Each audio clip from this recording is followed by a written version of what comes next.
What if the walls could echo back your deepest fears? What if the very structure of a house could absorb the essence of its inhabitants, only to reflect it back in the most terrifying ways?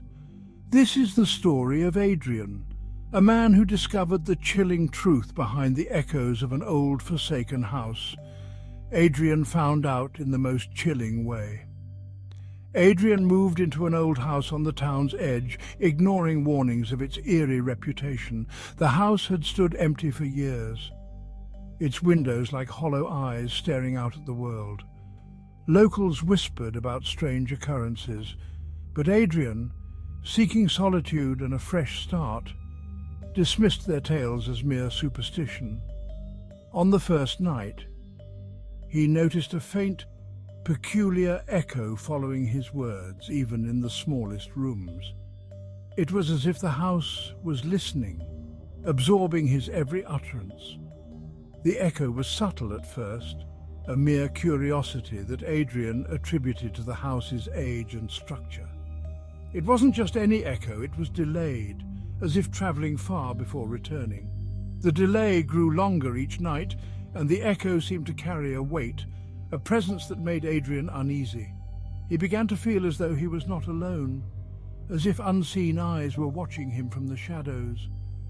Weeks passed, and the echo began repeating words he hadn't said.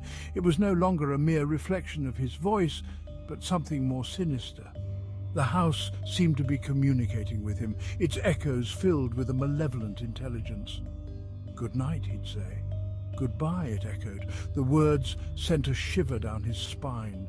It was as if the house was mocking him, playing with his mind. The once comforting phrase now felt like a final farewell, a chilling premonition of doom. "Hello?" "Help," it answered. The plea for help was desperate, filled with a sorrow that seemed to emanate from the very walls. Adrian's heart raced, and he felt a cold sweat break out on his forehead. Who was asking for help? Was it a previous inhabitant or something far more sinister? Testing it one night, Adrian asked, "Who are you?" His voice trembled as he spoke, the question hanging in the air like a dark cloud. The silence stretched. Then a rasping whisper replied, "I am you." The words were like a dagger to his soul, cutting deep into his psyche. The voice was his own, yet twisted and distorted, filled with an ancient malice that made his blood run cold. Chilled to his core, Adrian fled the house. He could no longer bear the oppressive atmosphere, the feeling of being watched and manipulated by an unseen force. His mind was unraveling, and he knew he had to escape before he lost himself completely. Found wandering the woods, he muttered only one phrase, "I am you."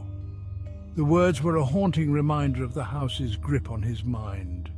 He was found by a local, disoriented and babbling, his eyes wide with terror.